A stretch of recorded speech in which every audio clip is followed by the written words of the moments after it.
Mighty Woman mengadakan retreat tanggal 1 sampai tanggal 2 Mei.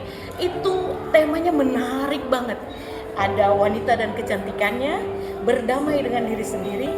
Nah ini yang seru, mengasihi dalam sunyi. Apa sih maksudnya? Tetapi itu semua tujuannya supaya para Mighty Woman yang ada di Nabire benar-benar mengalami pemulihan, mengenal gambar dirinya yang sebenarnya, dan bagaimana dia harus bertindak sebagai wanitanya Tuhan.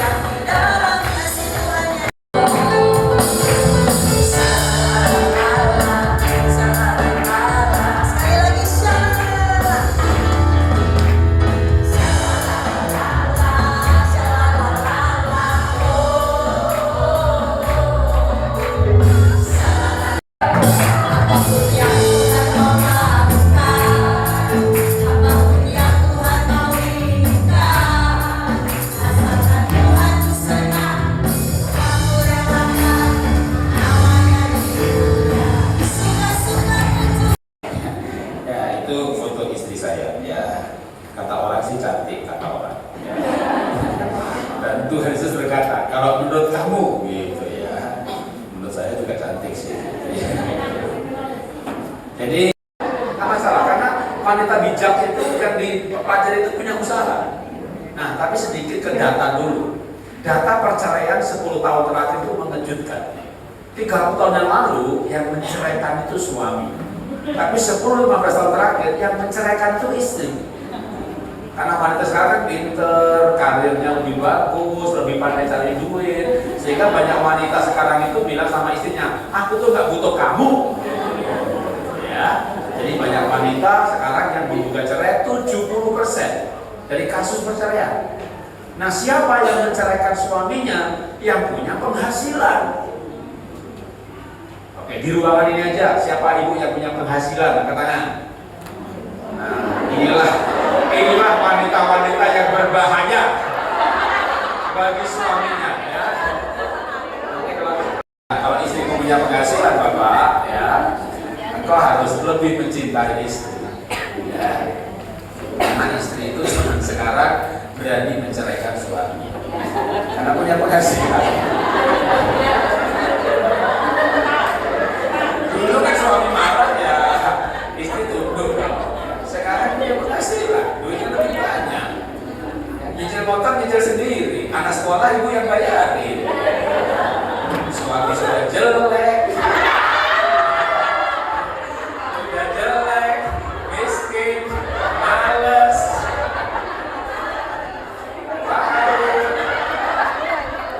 Pertanyaan saya kalau gitu, kalau gitu pertanyaan saya, kenapa ibu nikah sama dia?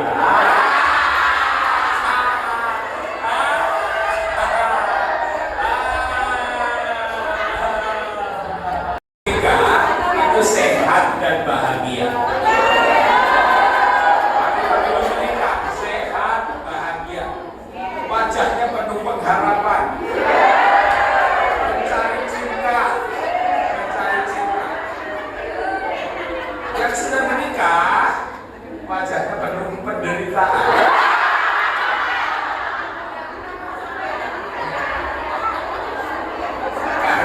Karena menikah sama satu itu.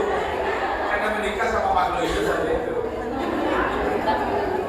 Sekali lagi pertanyaan berikutnya lagi, yang sudah janda angkat tangan. Yang sudah janda 1, 2, 3, 4, 5. Itulah wajah-wajah yang sudah merdeka.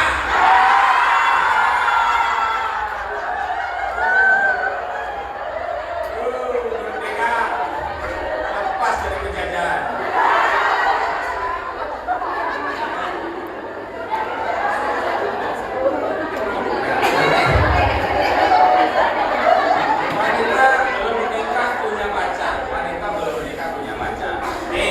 Pikir sekali lagi, kamu beda gereja, kamu beda sinode, kamu beda ini, beda itu. Kami saling mencintai.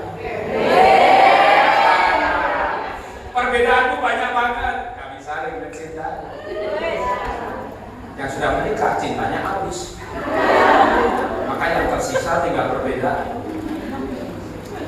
Yang belum menikah, kamu yakin? Yakin kak, saya udah berdoa kok, pacar saya dari Tuhan. Orang pacaran, yakin pacarnya dari Tuhan. Ibu-ibu, Pak Jarod, saya salah menikah. Suami saya bukan dari Tuhan.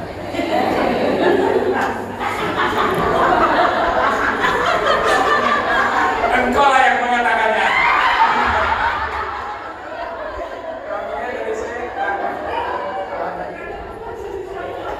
Maka orang yang belum menikah, apalagi punya pacar, itu sehat-sehat. Kan waktu mereka sakit, pergi ke gereja. Di gereja menyanyi lagu, memandang wajahmu, rasakan kasihmu, tinggal dekatmu. Maka waktu pacaran itu di gereja, itu duduk bersebelahan, kulit ketemu kulit. Ada kuasa yang mengalir dari tubuhmu.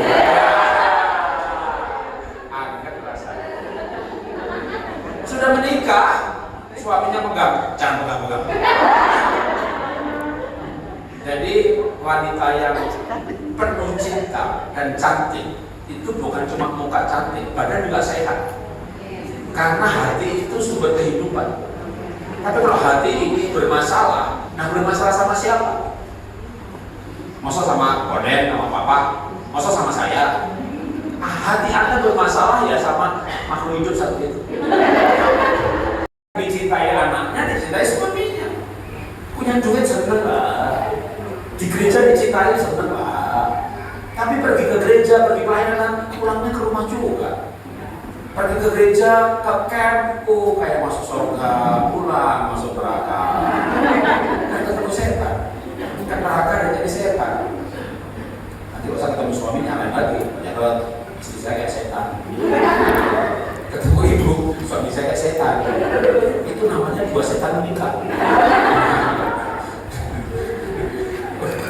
Dua setan menikah, hanya tuyul. Mertuanya kedua. Saya berharap rumah Anda bukan kayak neraka, tapi kayak surga. Tapi gimana nih ada wanita yang dicintai? Kok dicintai sama suami sama istri? Kan pekerjaannya banyak, berarti sibuk dong. Sibuk lah, punya perkebunan, kebun anggur, pemintahan, ia bangun pagi, jembalinya nggak pernah lepas dari lentera, ada selalu penyama, jadinya tidak lepas daripada permadani, ikat pinggang di bawah. Usahanya banyak banget kok. Ya suami itu istrinya banyak banget pekerjaan, sibuk. Kamu tuh sibuk dulu, nggak ada waktu buat anak, makanya anak nakal kok. Ya, tapi ini gue dicintai sama suami, sama anak-anak. Nah kenapa? Karena ia berbuat baik. Ia berbuat baik, maka suaminya memuji apa? Kamu itu berbuat baik. Ya, bahkan melebihi mereka semuanya. Ya, berikutnya lagi ada suaminya. Berbuat baik sama pesat gampang nggak? Gampang. Berbuat baik sama panti asuhan gampang nggak? Gampang. Berbuat baik sama suku teladan gampang nggak? Gampang. Yang paling susah itu berbuat baik sama makhluk hidup satu itu. Kenapa berbuat baik sama makhluk hidup satu itu susah? Karena dia cacat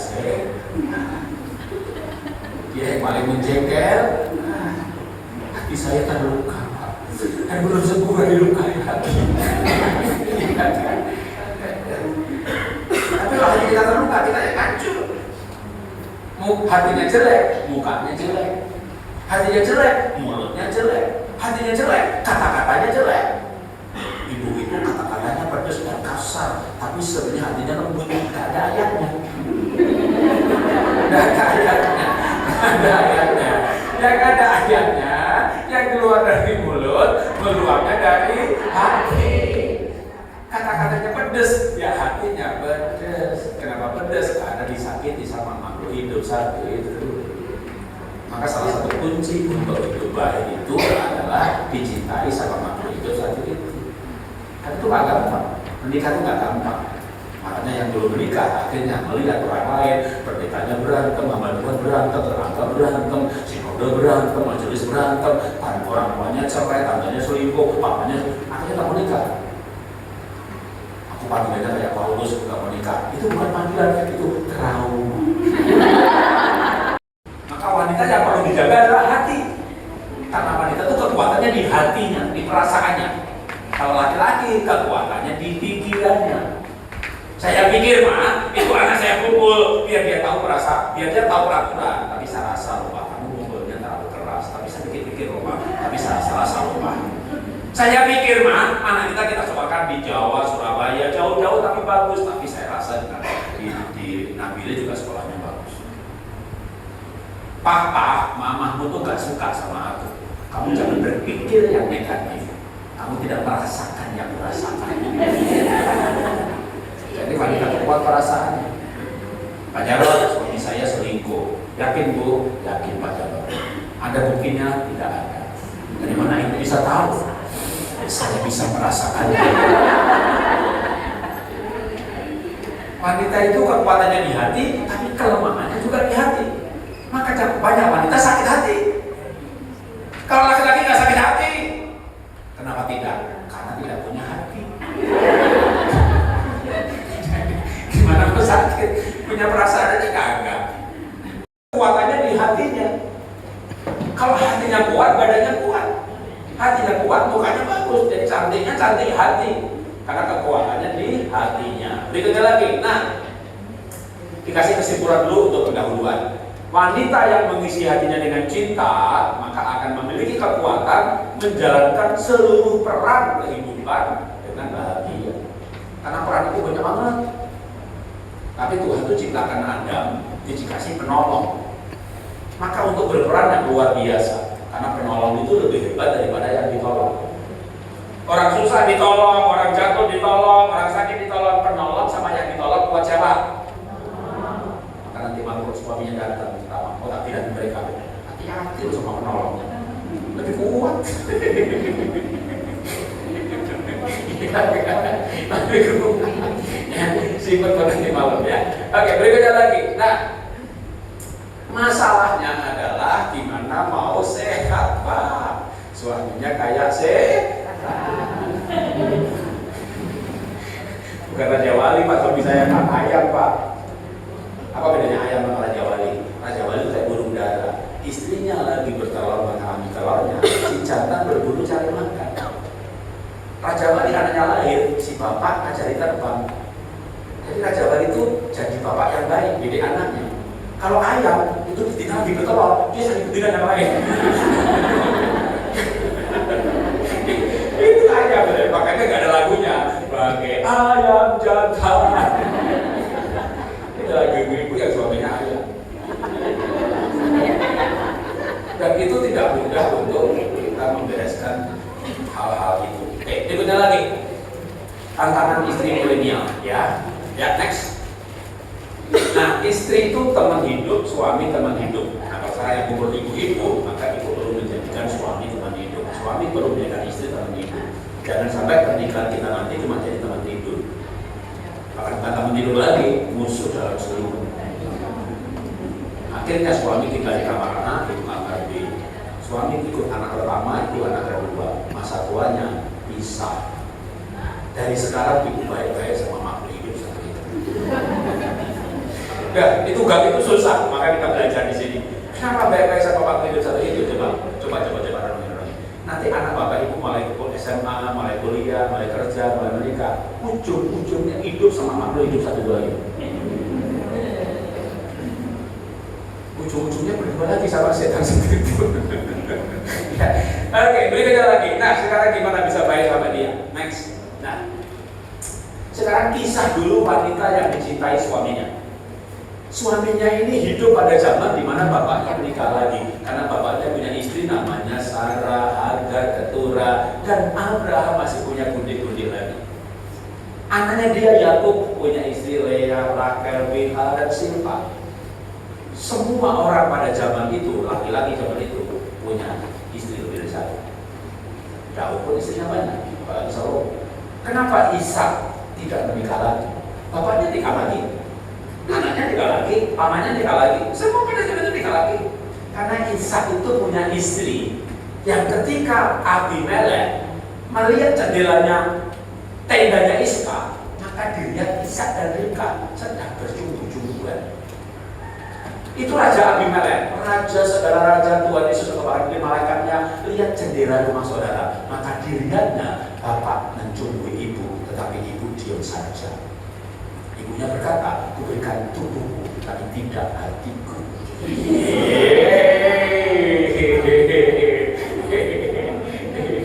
Ya, kan mungkin kisahnya suami yang baik. Mana ada suami baik? Langka. Ada Pak Jarod. Sama konen ya Bu ya.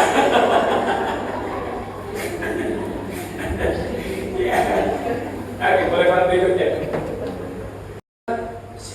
Ribkah itu suaminya juga gak baik-baik banget.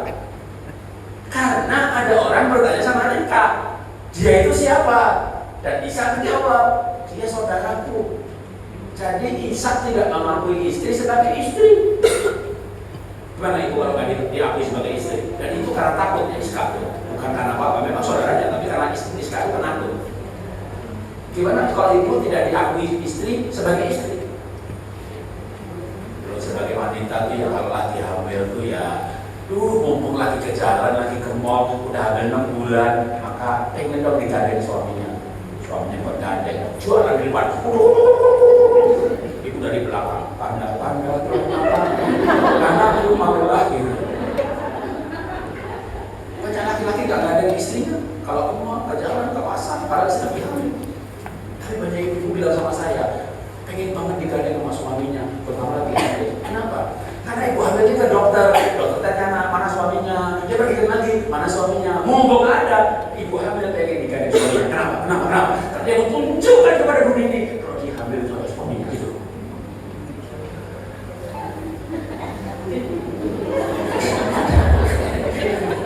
Ya kan? Terus digandeng aja kan?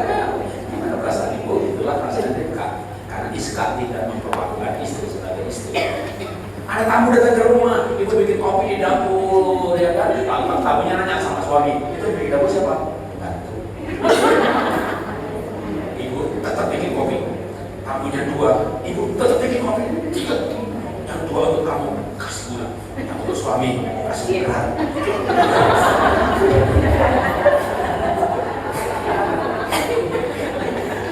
Dia kan membantu. Kalau ibu diperlakukan seperti itu, lalu malamnya dicubui, diciumi, mana bisa dapat cium balik? Itulah yang dilakukan oleh Ribkah.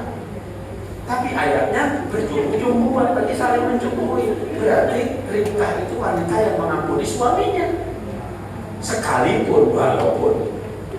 Maka kalau disingkat itu gimana pacaran yang sehat? Oke, itu jalan dia. Nah, bagaimana istri saya mengaku 1 tahun, seksnya masih seminggu sekali, kadang 2 kali.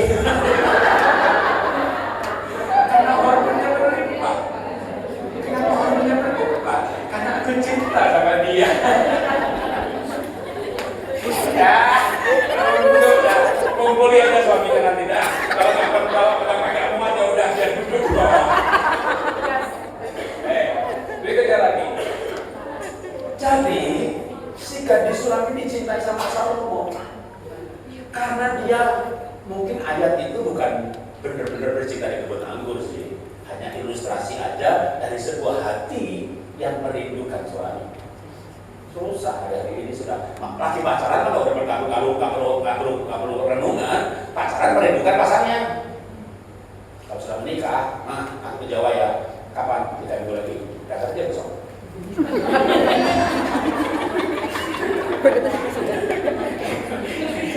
Berapa? 2 minggu, sebulan lebih baik. Nah, kalau gak ada kamu itu kayak saudara. Makanya ibu-ibu ini diajari mencintai suami. Kalau pacaran pasti cinta pasangannya. Tapi gimana kita menikah itu bisa cinta suami. Artinya pacaran sepanjang pernikahan. Jatuh cinta berulang-ulang. Jatuh cinta berkali-kali dengan orang yang sama. Maksudnya itu ketika ada lagu jatuh cinta lagi, itu lagu saya ya. Lagu yang saya buat ada di YouTube. Makanya jatuh cinta berkali-kali dengan orang yang sama, kata-katanya begitu ya. Nah ini tak gampang. Ya tentunya gimana caranya? Uang kecewa, uang kepahitan. Oke. Suami atau istri atau anak semuanya ada sisi negatifnya kalau gak ada Tuhan. ya. Tapi pasti ada positifnya, ada negatifnya. Pacaran itu melihat positifnya si pacar, menikah itu melihat negatifnya suami. Kenapa suami lama makin jelek? Karena ada cari kejelekannya, ada cari. Ayahnya berkata, carilah maka mendapat. Jadi makin dicari kesalahannya, makin jelek itu suami. Coba cari kebaikannya. Suami saya galak Pak, pasti tegas. Orang galak pasti tegas, itu satu paket. Waktu pacaran dulu galak, tegas. Waktu menikah jadi galak. Orang galak, tegas, pasti galak, itu satu paket. Waktu pacaran sama lembut, menikah lelet, itu satu paket. Itu satu paket. Pokoknya kita itu satu paket. Waktu pacaran dulu murah hati, itu namanya boros. Itu satu paket. Ya. Oh cerewet, ya itu teliti pasti cerewet. Orang teliti pasti cerewet, itu satu paket. Jadi ke satu sebelahnya, satu paket. Ada nikahi tegasnya, ada nikahi galaknya, satu paket. Ada nikahi lembutnya, ada nikahi leletnya, satu paket. Dia bahagia, dia lemah lembut. Dia nggak bahagia, dia lelet. Itu satu paket. Jadi satu paket. Duh Pak, pacar saya itu romantis banget. Iya kan, romantis banget. Maka sama pembantu juga romantis.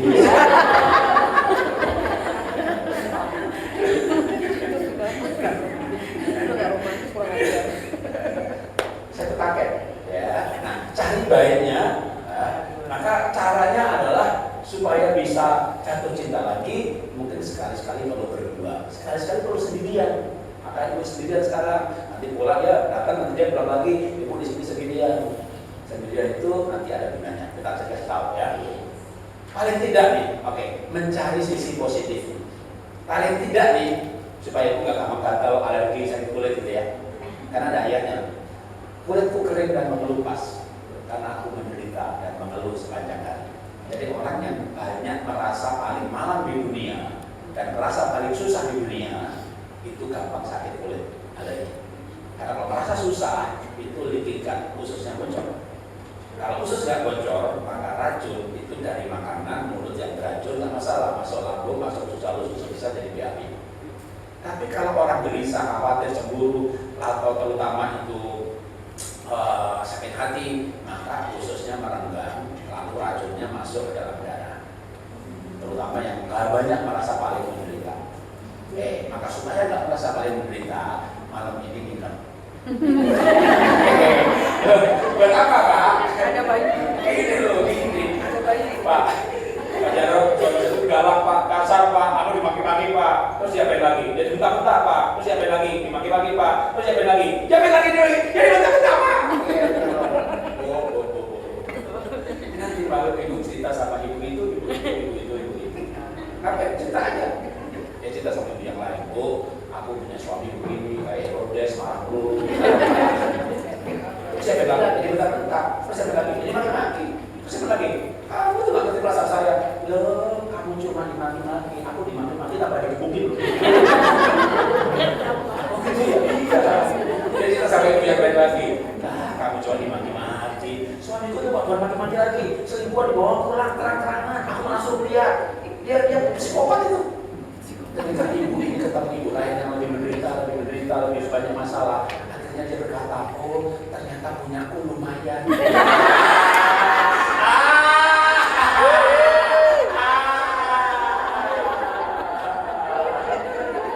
Oke, bisa mencintai suami itu sudah sangat rohani and fun. Sebelum bisa mencintai suami, bersyukur kepada suami itu terlalu rohani. Bisa mensyukuri suami apa itu rohani banget. Kita mulai satu langkah dulu dah. Paling gak ibu bisa bilang lumayan. Jadi pulang dari camp ini besok ya, kalau balik ke rumah tidur, suami udah tidur, lihat dia. Lalu berkata dalam hati, lumayan ya.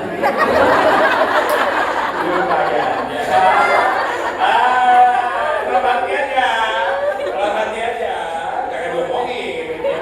Soalnya nanya, aku bener nggak lumayan, cuma lumayan. Ibu kerja, dapat gaji. Gaji cuma segini. Berarti. Nanti akhir bulan terima amplop, aja dah, gatal-gatal udah mulai hilang. Alergi mana hilang? Ada puasa usahakan syukur. Dan puasanya itu bisa dijelaskan secara psikofisiologis. Bahwa pengucapan syukur hormonnya bagus. Yang bikin penyakit itu mengeluh. Aku merana mengeluh sepanjang hari, kulitku mengelupas. Kulit gatal itu tahap 1. Dan tahap 2-nya alerginya makin banyak. Berikutnya lagi bahkan bisa autoimun. Makanya saya punya YouTube judulnya autoimun bisa sembuh. Tapi lagi punya WL 11 tahun pakai ini minum obat. Ikut pola nafas, itu pelajaran saya inner living kabupaten 6 bulan lepas sholat. Di Kelapa Gading, di Kelapa Gading itu pemain keyboardnya berapa? 10 tahun lebih juga autoimun sembuh, tidak pakai suplemen, tidak pakai obat. Kalau penyakitnya karena nutrisi, ya tidak pakai nutrisi. Tapi penyakit karena perasaan, udah mau nikah, putus cinta, kalau lagi autoimun. Autoimun itu ke dokter tidak mungkin sembuh, karena yang sakit perasaannya dikasih obat tidak bisa sembuh. Obat yang menekan gejala, obat berarti kambuh lagi. Itu butuh inner healing, inner physiology. Lepas obat kalah. Orang-orang autoimun kok bikin lepas obat. Orang diabetes kok bikin lepas obat. Orang darah tinggi kok bikin lepas obat. Maka simak nanti paling tidak yang udah tes itu tak kasih 20 link YouTube. Pelajari. Tapi kita perlu hatinya, ya. Nah, bicara hati itu siapa yang paling melukai? Ya makhluk hidup yang kita nikahi. Itu adalah makanya sebelum ada mujizat mau berjalan buta melihat, Tuhan Yesus bikin mujizat pertama itu di pernikahan. Kan alami dulu mujizat pertama ini, nanti ekonomi, kesehatan, udah kapan? Oke, beda lagi. Nah, gimana mencintai pasangan? Tentu dua arah. Suami harus prioritas istri harus prioritas suami. Tapi biasanya kalau menikah terus punya anak, ibu pindah prioritas, nomor 1 sih anak. Jadi ini ibu, itu suami, tengahnya ada cucok, ada kunyil, ada butet, ada dole, ada gendut. Jadi anaknya tidur di tengah-tengah. Suaminya mengeluh, komplain, tapi itu kan jarang yang kasihan pak. Sama si kecil, jadi dia tidur sama kita. Kasihan pak, anak sama si kecil. Bu, kasihan bapak sudah besar.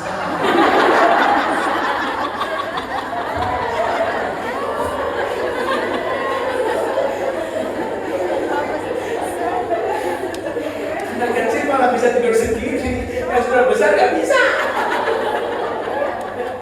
Dan itu tak tergantikan. Anaknya mau belajar matematika, bisa panggil guru les. Itu bisa digantikan. Tapi kalau bapak minta, ibu nggak bisa panggil pembantu. Itu tak tergantikan. Itu tak tergantikan. Jadi itu memang susah, menikah itu susah. Tapi kita sudah belajar mulai prioritas. Itu ada lagi.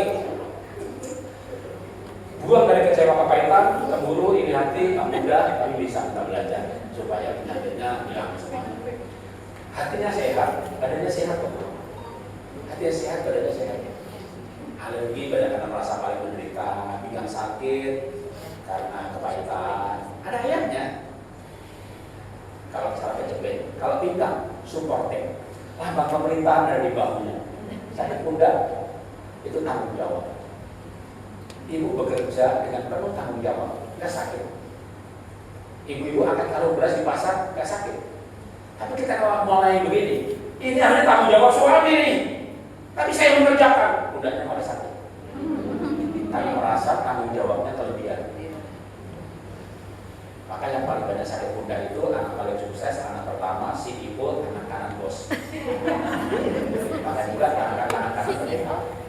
Waktu dia mulai melayani dikasih tanggung jawab, sebenarnya minta ampun. Lama-lama dia merasa dimanfaatkan pendetanya, dimanfaatkan bosnya, frozen shoulder. Masuk di dokter, frozen shoulder bisa sembuh, tapi tobat. Perkataan yang menyenangkan kesembuhan. Perkataan yang menyenangkan firman Tuhan. Dikasih pelajarannya, lalu deklarasi, memperkatakan ayat tapi yang tepat, sembuh. Frozen shoulder bisa sembuh. Pinggang. Lambang pemerintahan ada di bahunya. Bahu itu lambang pemerintahan. Ada masalah bahu, ada masalah tanggung jawab. Pinggang itu supporting. Jadi ibu itu gendong anak, masak, ngepel, nyuci, nggak pernah sakit pinggang. Tapi ibu pernah sakit didukung aja. Suami saya nggak dukung saya, anak saya nggak dukung saya, sama ini sendirian, dan yang dukung saya pinggang saya. Kalau ke dokter nggak ada sakit macamnya, pengaturan tidak ada, sakit bertahun-tahun. Saya bisa cek sih, itu ada pengaturan atau tidak. Nanti yang tes, beda aja bagian tulang belakang. Pengaturan tulang belakang, kalau sakitnya ada pengaturan. Leher saya nggak enak, hasil tesnya pengaturan tulang leher. Tapi hasilnya bagus sakit, itu psikofisiologis. Ya, jadi hati-hati dengan hati. Aku tak mengajarkan Tuhan menyembuhkan luka hati. Tuhan menyembuhkan hati mereka. Mazmur 37. Tuhan menyembuhkan hati mereka, lalu menyembuhkan etsebet. Etsebet itu badan. Hatinya disembuhkan, badannya sehat. Gitu ya. Ini kenal lagi. Wanita yang penuh cinta akan menikmati hubungan suami istri. Tapi masalahnya di mana mencintai makhluk itu satu itu. Lihat kayaknya. Gak ada yang sempurna. Yang belum nikah. Wah, yang belum menikah, Pak. Saya mau cari suami, Pak, biar gak menderita seperti yang lain, Pak. Aku mau cari yang panjang, sabar, murah hati, lemah lembut, kekuasaan diri, tahan nafsu rohani dan diberkati. Sebuah buah roh disebut. Engkau akan mendapatkannya di sorga. Di Nabi belum ada stoknya. Sedang diproses sama Tuhan. Sadarlah kita tinggal di dunia, gak ada yang sempurna ya. Bagaimana kita mencintai yang tidak sempurna tanpa terluka ya. Berikutnya lagi, maka dia ada mencintai dalam sunyi gitu ya. Apa namanya itu judulnya? Pokoknya adalah judul gitu ya. Oke, berikutnya lagi. Nah, tadi tantangan sebagai istri. Kita lompat dulu sekarang, tantangan sebagai ibu. Nah, kalau ibu nggak bisa berperan sebagai istri, sebagai ibu juga pusing, ngurusi anak juga pusing. Aduh, akhirnya banyak ibu pengen bunuh diri. Apa alergi macam-macam, bahkan akhirnya autoimun. Memang nggak kuat, memang nggak gampang. Tanggung jawabnya kayak seolah banyak banget. Tanggung jawabnya terlalu banyak. Hati-hati dengan kalimat itu. Ibu tidak akan sakit pundak, akan sakit pinggang. Ketika tanggung jawab dianggap sebagai pengabdian, sebagai pelayanan. Berarti bagi ibu anggap itu sebagai tanggung jawab pekerjaan. Penyakit datang. Pertama kali jatuh cinta sama Tuhan melayani itu bergairah. Tapi lama rutinitas jadi tanggung jawab, jadi beban. Sakit muncul. Saya hobinya melukis. Pandemi saya melukis 180 lukisan, laku 162. Bisa dibayangin satu lukisan rata-rata 20 juta. Kalikan 162. Awalnya saya melukis itu hobi. Jadi namanya hobi, hobinya nyanyi senang banget. Awalnya melukis hobi, melukis itu senang banget. Tapi kalau lama-lama melukis jadi pekerjaan. Dapat order lagi. Begitu jadi pekerjaan. Jadi berat. Melayani jadi pekerjaan, jadi berat.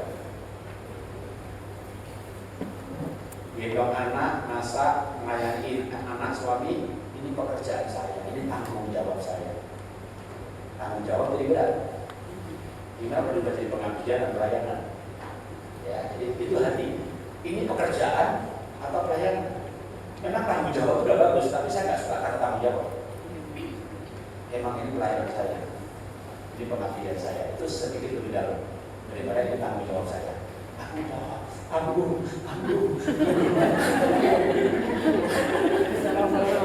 Tanggung jawab itu bagus bener, tapi kalau lebih sehat lagi ini panggilan saya. Beda lagi. Nah sekarang sebagai ibu, anak-anaknya bangun memujinya. Anak-anak bangun memujinya. Ini wanita pekerjaannya banyak, ilmunya banyak. Nah banyak ibu-ibu punya pekerjaan, punya duit, tapi anaknya berkata, Mama jahat.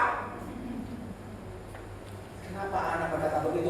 Nggak boleh ngomong begitu. Peraturan tidak bisa mengubah kalimat si anak, karena anak itu mau berkata begitu, meluapnya dari hati. Kenapa hati berkata mama jahat? Karena bagi anak ibu jahat. Kenapa bagi anak ibu jahat? Karena ibu punya duit. Ibu punya duit ya, kan punya jual ini, jual itu, segala macam lah. Sambilan, Ma, tas sepatu jelek, minta beli tas dong, sepatu lu jelek, minta beli sepatu dong, minta papaku.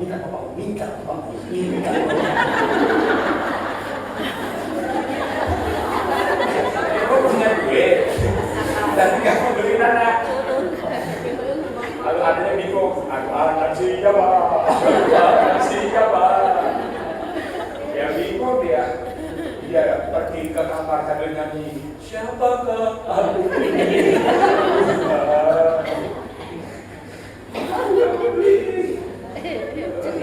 Mamanya punya duit, tapi nggak mau beli. Dia dan papahnya, ya miskin. Itu karena menderita. Ibu nggak berani beli, punya papa miskin. Asik. Bu, kalau suami nggak cinta, minimal anak-anak cinta. Itu penghiburan. Ya, maka gunakan uang ini sebagai alat untuk mencinta. Kalau mencintai mantu hidup satu itu susah. Ya kan?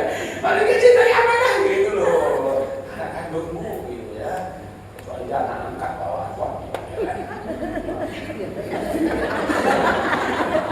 Sudah nikah sama setan, bawa setan.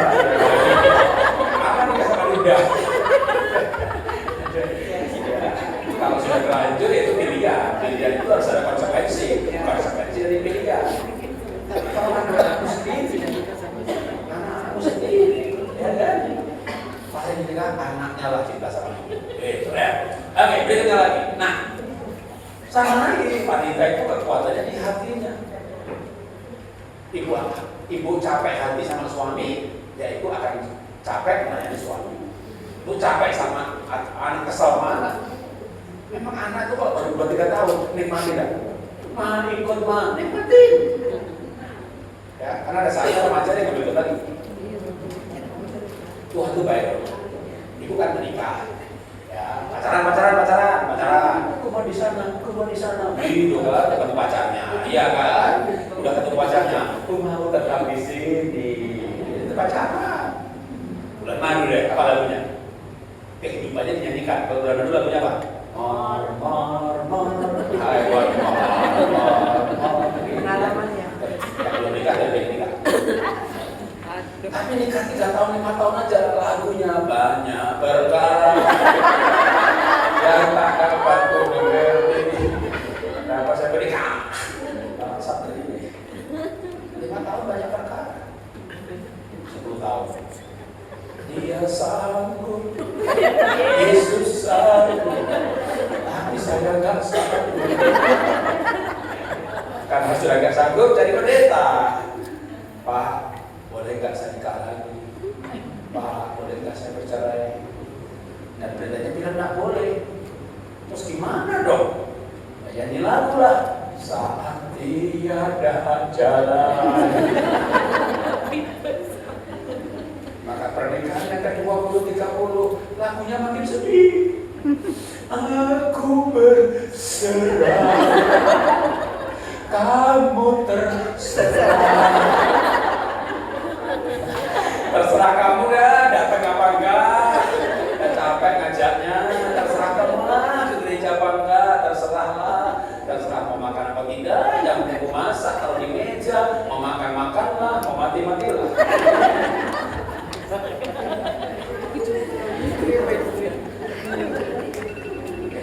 Maka kita perlu mengisi hati dengan cinta. Sehingga kita beauty. Gimana kita bisa jadi ibu yang baik? Jadi teman bercerita, tempat bertanya. Anak bertanya itu anak pintar. Dia tanya macam-macam tergantung usianya. Dan ibu harus rajin menjawab supaya anak pintar. Karena dia akan tanya makin banyak. Apalagi gua 3 tahun, 4 tahun, lagi banyak nanya, Mama, kenapa aku mau bisa terbang? Karena punya sayap. Itu begini, makanya terbang. Kenapa kita begini, nggak bisa terbang? Dia tanya terus, supaya karenanya kasih gadget aja. Tapi gadget mengajarkan apa? Jelasin, ya. Tempat bertanya, tempat bercerita, menjadi teman kalau anaknya remaja. Anaknya masih belum TK, tempat bertanya. Anaknya remaja, menjadi teman bagi anak. Anaknya di bawah 6 tahun, pembalap, teladan. 12 tahun jadi guru dan pengajar. 12 tahun dan 17 tahun jadi teman bagi sahabat, jadi sahabat. Berikutnya lagi. Maka kalau wanita itu penuh cinta, dia akan sanggup mengasihi anak. Dan anak itu nggak lahir kayak Tuhan Yesusnya, enggak. Anak saya pertama, nomor 1, namanya Nia. Itu waktu umur 4 tahun, 5 tahun, itu anaknya itu dari kecil ya, dia melankolik. Diledek nggak nangis, dibully nggak nangis, diem aja, dijahati diem aja, tapi diem dia ada yang meledek, entah tangan, entah kuping, entah pundak, dia gigit. Jadi saya pernah disomasi sama tetangga karena telinga anaknya digigit sama saya. Anak saya nomor 2, kelas 1 SD, naik kelas 2, nggak naik. Dipanggil sama penanggung sekolah, anak bapak naik bersyarat. Kalau kelas 2 belum bisa nulis, nanti kita turunkan kelas 1. Anak saya nomor 3 waktu SMP, istri saya pun dibentak-bentak, dilawan. Kepala sekolah pun dimaki-maki dengan kata-kata papa. Itu anak SMP yang nomor 3 paling berat, masalahnya paling berat. Karena itu guru dilawan, kepala sekolah dilawan. Sampai saya berdoa loh, Tuhan, jangan sampai sekolah tahu kalau itu anak saya.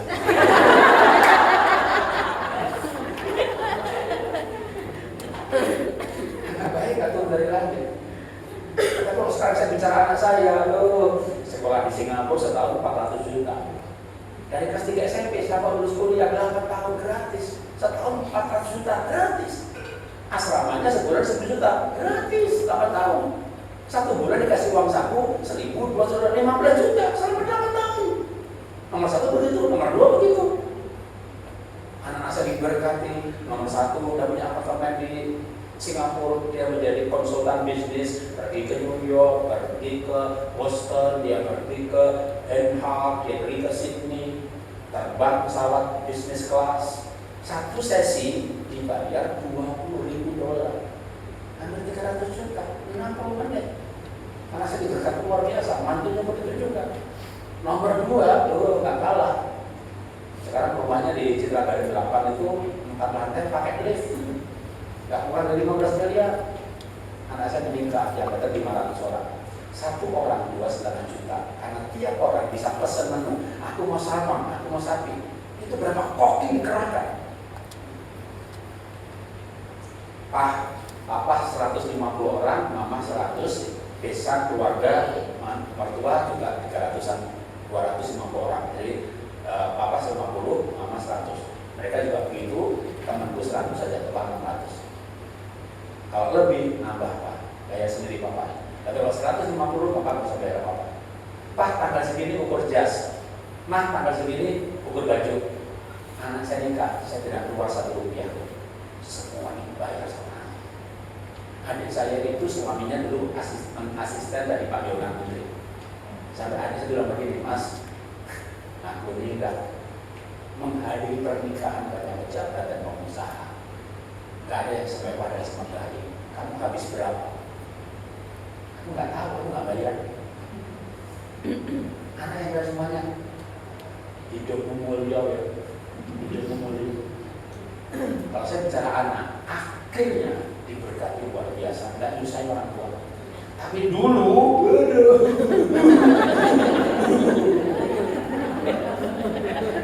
makanya kalau punya anak sampai 5-6 tahun, Bapak Ibu belajar sabar. Karena dia nanya, bahkan kadang anak-anak bikin anak di bawah 6 tahun itu belajar sabar. Ya, nanti 6 sampai 12 tahun, nah itu permulaan penderitaan.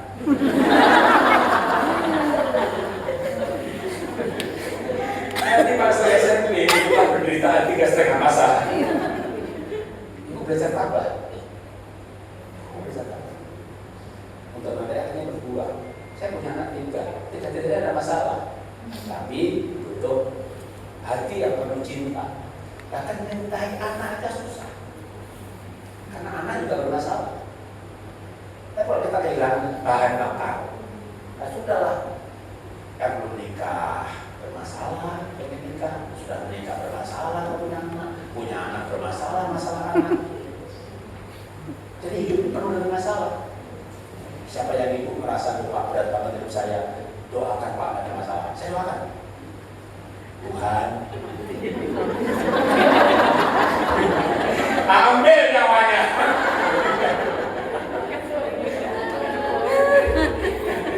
Di surga gak ada masalah. Di surga ada Tuhan Yesus, ada Paulus, ada Nabi, mana ada Paulus. Berikutnya lagi. Maka tantangan lagi, masih banyak tantangan ibu, gitu ya. Suami, anak, mertua.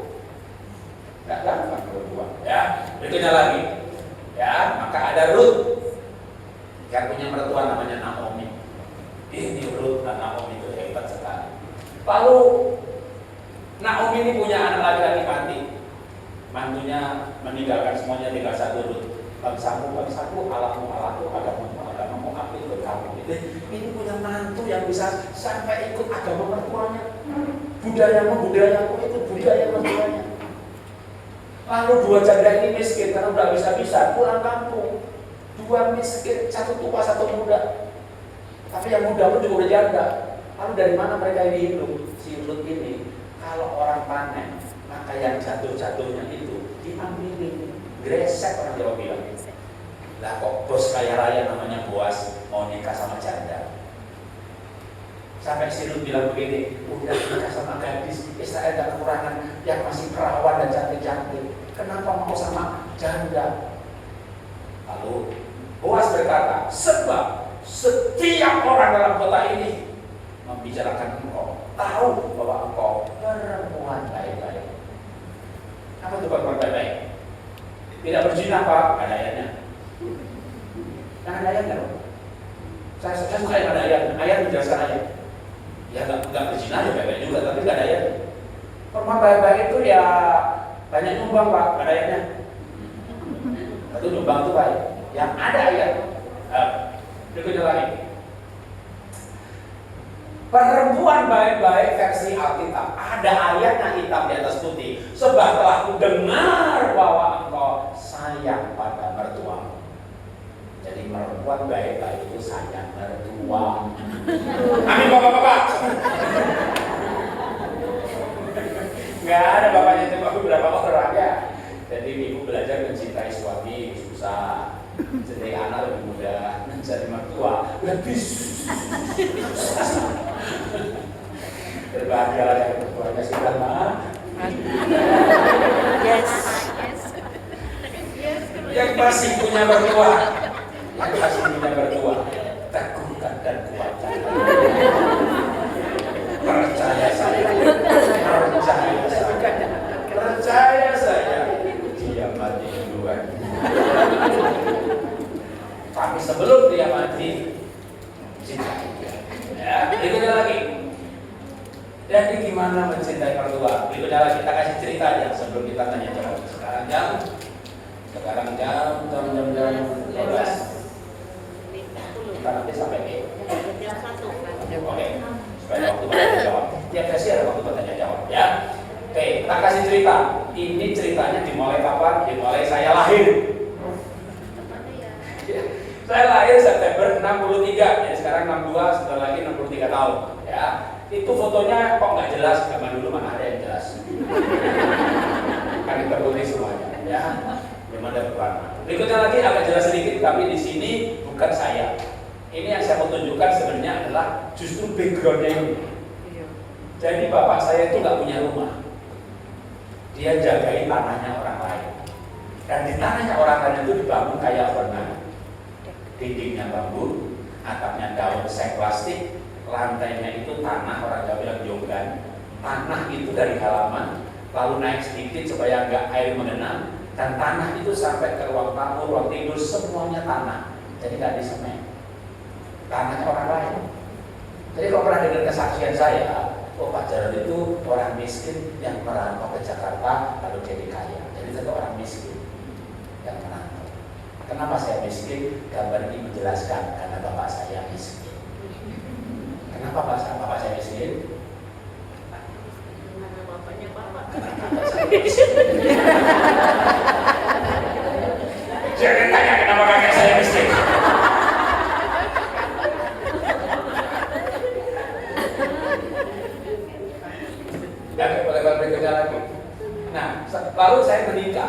Bayangin saudara, tahun 90 saya menikah. Saya bilang sama bapak ibu saya begini, Pak, Bu, aku punya duit 2 juta. Nikahkan kami udah pacaran 6 tahun. 2 juta nggak banyak nak, duitnya yang nggak banyak. Pasang tenda depan rumah, pasang kursi bakso seperti ini, 50 kursi cukup. Teman bapak ibu diundang 50-60 orang, ada yang dekat-dekat keluarga. Mungkin paling banyak 60-70 orang sama keluarga. Teman saya, teman istri, semuanya tidak ada yang mengundang. Mungkin hanya satu-satunya di dunia belum pernah ada yang seperti saya, di mana menikah itu bikin kertas manila di fotokopi dengan judul pemberitahuan akan menikah, jangan bicara orang. Jadi bukan undangan, tak sebar ke teman-teman saya. Saya tanya, kamu tuh apaan? Ini undangan atau pemberitahuan? Baca. Namanya pemberitahuan. Mau datang silakan kalau nggak ada kursi. Kalau makanan nggak cukup, itu kayaknya belum pernah ada yang kedua kali. Sehingga dikenal ayat yang seperti ini belum pernah kita dengar. Lalu kami dinikahkan dengan baju Jawa yang cuma disewa 70.000 karena itu baju dipakai orang berkali-kali. Itu kan baju seperti itu dipakai nikah berkali-kali. Habis dipakai balikin lagi tempat sewa dipakai orang lain lagi, mata murah sekali. Pasang tenda depan rumah, pasang kursi bakso, kami menikah. Yang penting kudus sama kudus menikah. Ya. Kami hidup dari bawah kawan, kami hidup dari bawah. Dan dalam keadaan seperti itu kami merantau ke Jakarta, tinggal di rumah 6 kali 6 meter persegi. Sebelahnya cuma bakso, sebelahnya cuma satu, lompat tarif, kebun pisang, kuburan. Kami tinggal di kuburan tahun 90. Oke, berikutnya lagi. Lalu, nah singkat cerita aja, tak cerita dulu. Singkat cerita saya diberkati. Punya Happy Hurricane, punya IFA yang sekarang udah bangkrut. Dulu dengan IFA itu punya saya juga. Jadi kan IFA udah bangkrut ya, udah ada lagi ya. Sepatu baju kosmetik, nah dia juga ada IFA. Kami bangkrut, sebelum COVID bangkrut. Dan saya rugi 260 miliar. Habis. Kongsi saya berdua, kan kita berdua, kongsi saya pemudara otak pecah. Saya bulan naik lagi 600. Minum metformin 500, nggak nyandar 1000, nggak nyandar 2 kali 1000 bulan nggak turun. Tambah kombinasi glipid 2 mg, nggak nyandar 3 mg, nggak nyandar 4 mg. Itu batas maksimum. Dikasih 6 mg bagi 2, udah tetap nggak turun karena stres. Ratusan miliar rugi. Impian publik kandas, sisa utang 18 miliar. Jadi sebelum masuk COVID itu kita punya deposito tabungan semuanya habis. Mobil jual 1, jual 2, jual 3, ganti mobil kecil. Semuanya dijualin. Istri saya boleh jual kalau jual cincin. Karena anak saya sebungsu waktu itu belum selesai kuliah di Australia itu mahal banget, lebih mahal daripada Singapura. Semuanya dijualin. Masih bersyukur aku punya istri itu punya simpanan emas 61 kilo. Mas Jarod.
Jadi saya belajar olah nafas ilmiah, bahasanya ilmiah. Lama-lama yang tadinya pada khotbah undang lagi, bahkan ikut sinode GB ikut minta sesi khusus para pendeta Indonesia belajar mengenai olah nafas. Tapi awalnya kita bisa mengerti. Ya, karena bangkrut. Oke, sekarang balik ke cerita tadi. Kan saya orang miskin, ini ceritanya sebelum bangkrut ya. Singkatnya kan diberkati nih, ngomong sebelum bangkrut ya diberkati nih. Habis bangkrut itu juga diberkati, karena begitu bangkrut jadi pelukis. Jual 1,6 lukisan.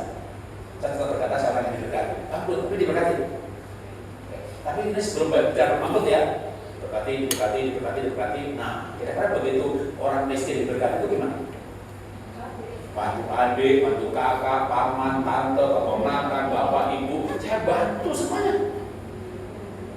Jadi istri saya itu berkata begini, kok kamu tuh yang kamu bantu banyak banget? Ya paman, ya tante, ya budi, ya bule. Saya bilang, dari pacaran aku kan jujur sama kamu. Kalau aku tuh miskin, iya aku tahu kamu miskin, tapi kenapa keluarga kamu miskin semuanya? Kok baru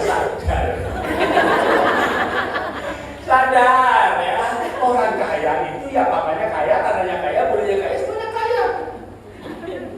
Makanya Yusuf kaya, makanya ada kalah grup. Kalau saya ini kere, makanya kere grup.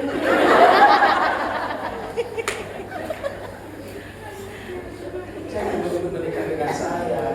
Waduh, kenapa tiap bulan yang dibantu banyak banget? Berikutnya lagi.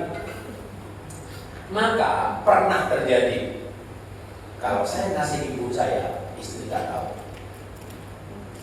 Jadi ibu tak kasih agak banyak, senang banget dia.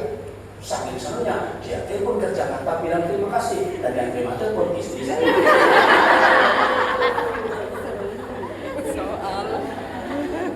Lalu kita bertengkar. Dan saya yang salah dong, maka saya minta maaf sama istri. Dan saya berjanji untuk tidak mengulangi lagi. Dan setelah itu ya saya ulangi lagi. Karena mulut saya berkata tidak akan mengulangi lagi, tapi di hati saya berkata lain kali harus hati-hati.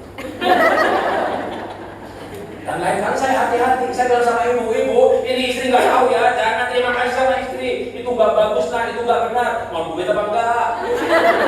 Itu nggak baik. Bu, ada ayatnya. Hiduplah dalam damai sejahtera setidak-tidaknya kalau itu tergantung padamu. Itu ada ayatnya di sini. Kalau saya bercerita bertengkar nggak damai kan? Kalau saya nggak bercerita damai, jadi lebih baik saya tidak bercerita. Emang itu ayat itu maksudnya begitu? Iya. Wih, ibu tak kasih duit, istri nggak tahu ngomong begitu lagi. Ibu saya masih bingung. Kata Ustaz buka mana? Ada tertulis bu. Kalau memberi tangan kiri, tangan kanan jangan tangan istri. Jadi karena berkali-kali saya bilang istri jangan tahu, lama-lama ibu saya berkata begini, mikir lalu berkata, nah kamu tuh nikah bahagia gak sih? Bahagia lah, lihat aja saya bu, nggak ada tanda-tanda penderitaan seperti mereka ini. Ini betul bahagia. Kenapa hanya begitu bu? Nah kamu setiap kali memberi, jangan sampai istri tahu. Memberi, jangan sampai istri tahu. Apa nih kamu tuh bahagia? Saya diam aja, saya jawab apa-apa. Karena saya diam aja, ibu saya mau cek sendiri. Saya Jawa, istri Tionghoa. Maka akhirnya ibu saya ngomong begini, bojo model ya. Model itu balik. Bojo itu istri. Saya diam aja. Karena dia ngomong sendiri. Ya balik lah, namanya Cina yang balik semuanya. Bayangin Bapak Ibu ini gara-gara perbuatan saya ini merusak Cina sedunia. Sampai ibu saya berkata, sebuah Cina ini. Nah terus ini hubungan sama istri atau para wanita di sini gimana? Akhirnya begini. Singkat cerita aja, nikah begini nggak bener. Saya bilang sama istri, sekarang begini deh, kita sepakat aja. Kalau ngasih papa mamamu, aku yang ngasih. Kalau ngasih orang tuamu, kamu yang ngasih. Setuju. Oke, kita pulang kamu. Ini amplop ya, buat adik, buat kakak, ini buat ibu. Oke. Udah diamplopin, tinggal ngasih. Tapi memang wanita itu makhluk hidup paling kepo sedunia.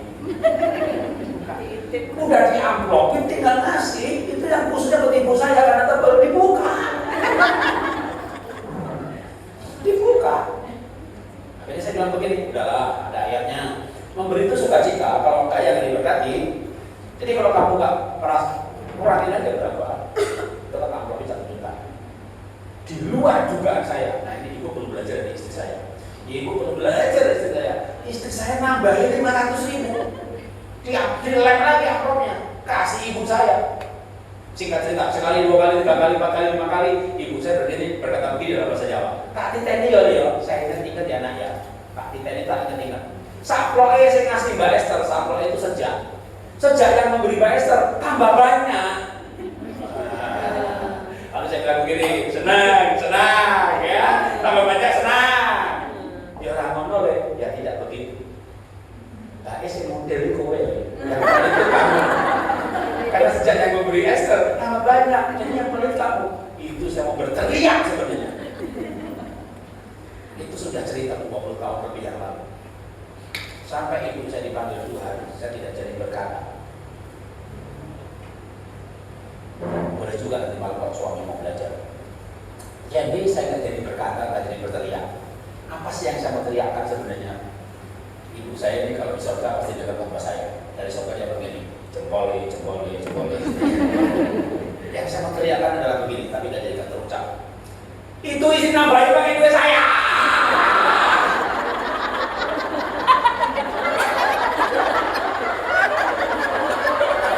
Istri saya udah keluar dari perusahaan, dia udah gak kerja lagi, dia bantu saya, duitnya semuanya dari saya, nambahin juga pakai duit saya. Dia buka amplopnya dari depan saya. Tapi saya nggak ngomong begitu. Belajarlah untuk bikin pasangan bahagia dan dipuji-puji oleh orang tua. Ada ayatnya, dia harus bertambah. Karena kita gak ikhlas, pasangan kita dipuji, nanti dia bisa kepala. Loh itu kan saya, itu kan saya. Jadi ketika kita berbuat sesuatu, rumahnya bersih. Lalu gimana kalau mertua puji-puji anaknya? Orang tua yang bersih. Banyak hal kita tidak ikhlas, pasangan kita dipuji. Dalam banyak hal kita pengennya itu kayak dia itu menderita. Betapa jahatnya kita. Ya, maka kita perlu bikin dia bahagia. Dia poinnya diambil.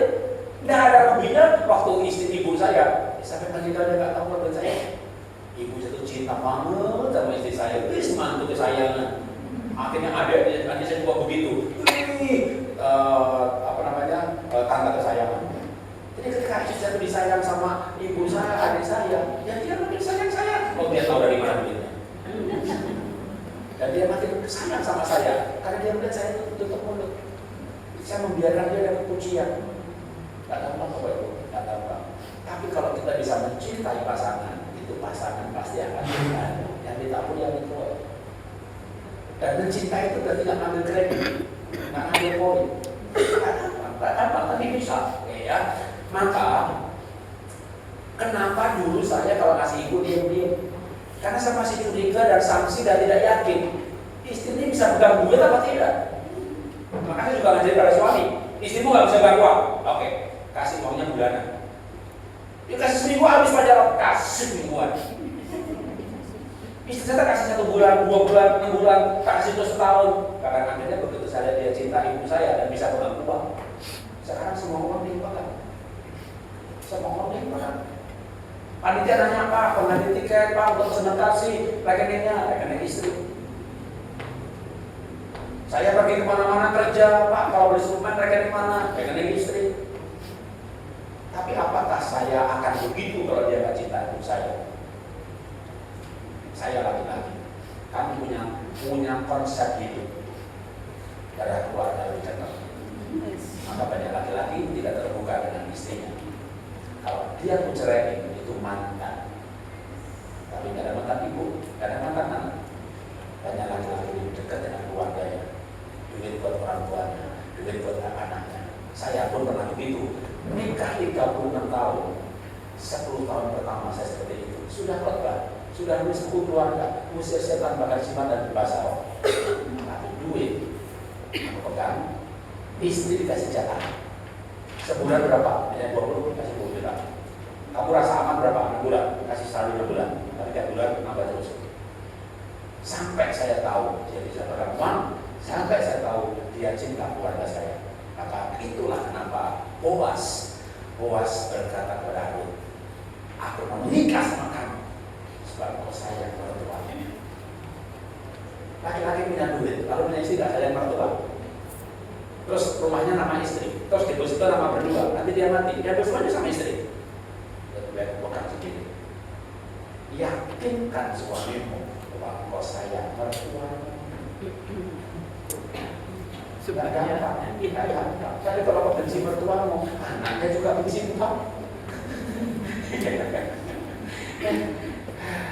Gak gampang, tapi belajarlah untuk mencintai mertua. Ya, harusnya istri yang ngomong begitu, tapi udah wakili aja. Ya. Oke, kita lagi. Hadir kalau dia ada, dia hadir fotonya ya, dia hadir fotonya ya. Wanita yang membeli hatinya dengan kebaikan, menggunakan hartanya sebagai alat untuk mencintai. Istri saya pegang uang, udah kasih ibu saya. Memang itu duitnya dari saya. Masalahnya Pak, kalau saya duit saya sendiri. Agar segala kejahatan karena cinta uang, maka ibu boleh pada berikutnya jangan cinta uang. Next, mungkin masih ada atau habis. Oke. Terakhir adalah wanita dan pekerjaan. Wanita yang sehat, wanita penuh cinta. Kecantikan wanita adalah hatinya. Kalau hatinya penuh cinta, seluruh perannya dia bisa sanggup selesaikan. Sebagai istri, sebagai ibu, bahkan sebagai mantu, terakhir bekerja. Bekerjalah penuh dengan cinta. Wanita punya kemampuan melebihi laki-laki. Laki-laki itu nggak multitasking. Kalau dia setrika, dia jangan ngomong kosong. Dia setir mobil, dia jangan ngomong, harusnya belok dia lurus. Wanita itu bisa setrika sambil terima telepon pakai sepatu masuk. Sambil gendong anak lagi. Wanita itu multitasking, maka untuk bisa menolong itu dikasih kemampuan bisa mengerjakan 2-3 sekaligus. Sambil air dipanasi, drama dipotong. Kalau laki-laki dipanasi dulu satu persatu kelamaan. Ibu bisa sambil kompor satu dipanasi, baca dipanasi, sambil itu nunggu mendidih kerjaan yang lain. Cepet bisa multitasking. Karena memang penolong itu diciptakan dengan kemampuan seperti itu. Banyak pekerjaan nggak masalah, tapi mulai bermasalah waktu ibu ada masalah di perasaan. Ini sekretaris mulai tidak sakit pundak, sakit pinggang, karena mulai merasa dimanfaatkan sama bosnya, dimanfaatkan sama suaminya, dimanfaatkan sama keluarga suaminya. Begitu kau merasa dimanfaatkan, perasaanmu tidak kuat, badanmu tidak kuat membungkus. Jadi kalau saya coba begini Bu, mengampuni memang berat, tapi engkau mengampuni tidak untuk makhluk hidup satu itu. Engkau mengampuni untuk dirimu sendiri supaya tubuhmu tidak hancur, membungkus hati yang terluka. Jadi tubuh kita sendiri. Maka kita juga berkata, cintailah tubuhmu dari Roh Kudus. Paling tidak kita cinta tubuh kita, bukan kita egois ya. Kan kita cinta tubuh kita kok. Ya, yang lain sakit, ya biar paling tidak saya sehat. Tapi kita tidak sehat. Nah, kita berkata, aku berdoa supaya kau sehat dalam segala sesuatu seperti jiwamu baik-baik saja. Jadi kita mengampuni, berbuat baik, penuh cinta, ikhlas demi tubuh kita sendiri. Minimal seperti itu ya. Wanita yang penuh cinta akan mampu melakukan semua tugas hatinya. Ya, berikutnya. Ada orang namanya Ribkah, kembali lagi kepada suaminya yang nggak mau istri kedua. Siapa itu Ribkah? Selain berjumbu-jumbuan, dia adalah wanita yang ketika dijumpai oleh seorang laki-laki namanya Eliezer. Dan Eliezer berdoa, karena Eliezer itu cari istri buat bosnya. Nah kalau salah pilih gimana? Maka dipecat ya. Gimana cari ini nanti bos seneng dan yang lebih penting lagi kehendak Tuhan. Maka dia berdoa, doanya bagus banget. Tuhan, aku akan duduk di sini dekat sumur. Dan itu sumurnya di bawah sih. Kabarnya nggak begini ya, karena dikatakan lalu Ribkah itu lari ke bawah untuk menimba. Jadi sebenarnya ini Eliezer itu sama onta itu di bawah, di atas, di bawah. Dan Eliezer berkata, aku akan di sini duduk menunggu perempuan-perempuan mengambil air ke bawah. Dan aku akan berkata, tolong minta air. Dan Eliezer itu bawa 10 onta. Maka dia akan berkata begini doanya, Tuhan, aku meminta air untuk diriku. Tapi itu jodoh buat Tuanku. Kalau menjawabnya adalah untamu juga aku kasih minum. Jadi Eliezer tidak minta minum untuk untanya. Dia berkata, aku minta minum untuk diriku, tapi yang jawabnya untanya juga aku kasih minum. 10 ekor unta. Satu unta bisa minum 24 liter. Satu ember 5 liter, kanan kiri 10 liter. 24 liter kali 10 unta, 200 24 kali bolak-balik naik turun. Kalau saya jadi Ribka, minta air, ini ember. Lama-lama,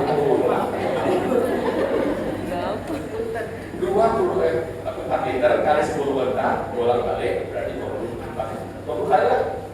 Nggak usah 20 kali lah, 3 kali saja. Contoh, ibu punya rumah 2 lantai, suami di lantai bawah.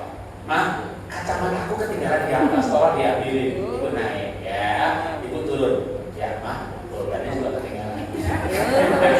Ibu naik lagi. Sebelum naik berarti tidak. Apa lagi? Sekalian.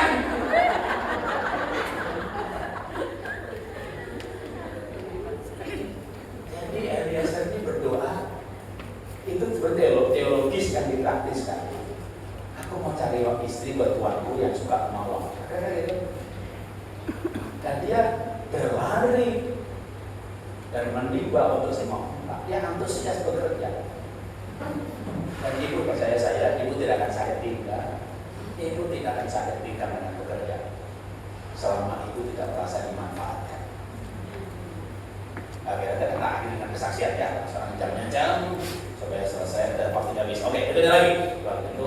Cintai yang Anda kerjakan, kerjakan yang Anda cintai. Oke, bekerja untuk yang dicintai. Mencintai suami susah. Oke, untuk anak-anak aja. Nah, jadi kau mau hidup, nah, untuk kau mau hidup, gitu ya. Berikutnya lagi. Wanita yang penuh cinta bekerja dengan sukacita, tertawa tentang hari depan, hidupnya penuh kemenangan. Makanya dalam Alkitab 1 itu dia tertawa tentang hari depan. Ya, berikutnya lagi. Oke, lewatin aja. Oke, maksud tanya jawab 30 menit. Oke. Silakan yang mau bertanya, boleh bertanya.